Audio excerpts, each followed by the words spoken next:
Pan kung nangita ka karon, daghan man ang inquire nato kung makita niyo sa akong Facebook, pwede ko niyo matawagan sa akong contact number diha, no? Akong contact number diha.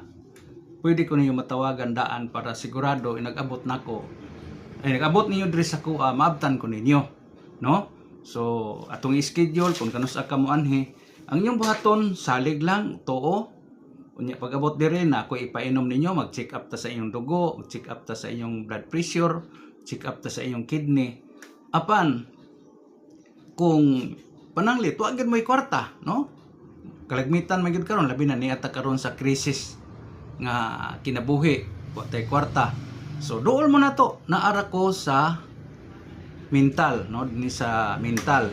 Hilot ko, donasyon lang, matigulang man ka, batanon, sakit imong hawak, doon na kay mga lisa, bali, pwede mong makadool sa tua. Anytime, gikan sa Lunes hantod sa adlawng Domingo, alas 7 hantod sa alas 5 sa hapon, mudawat ko sa inyo hadiri.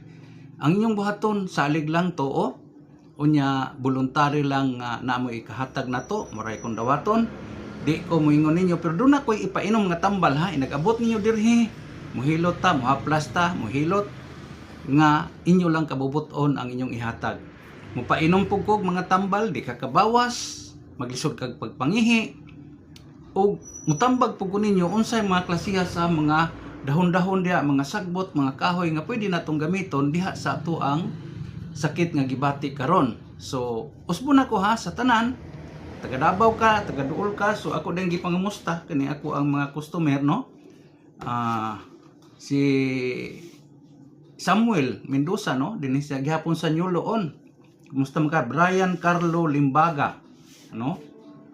Sa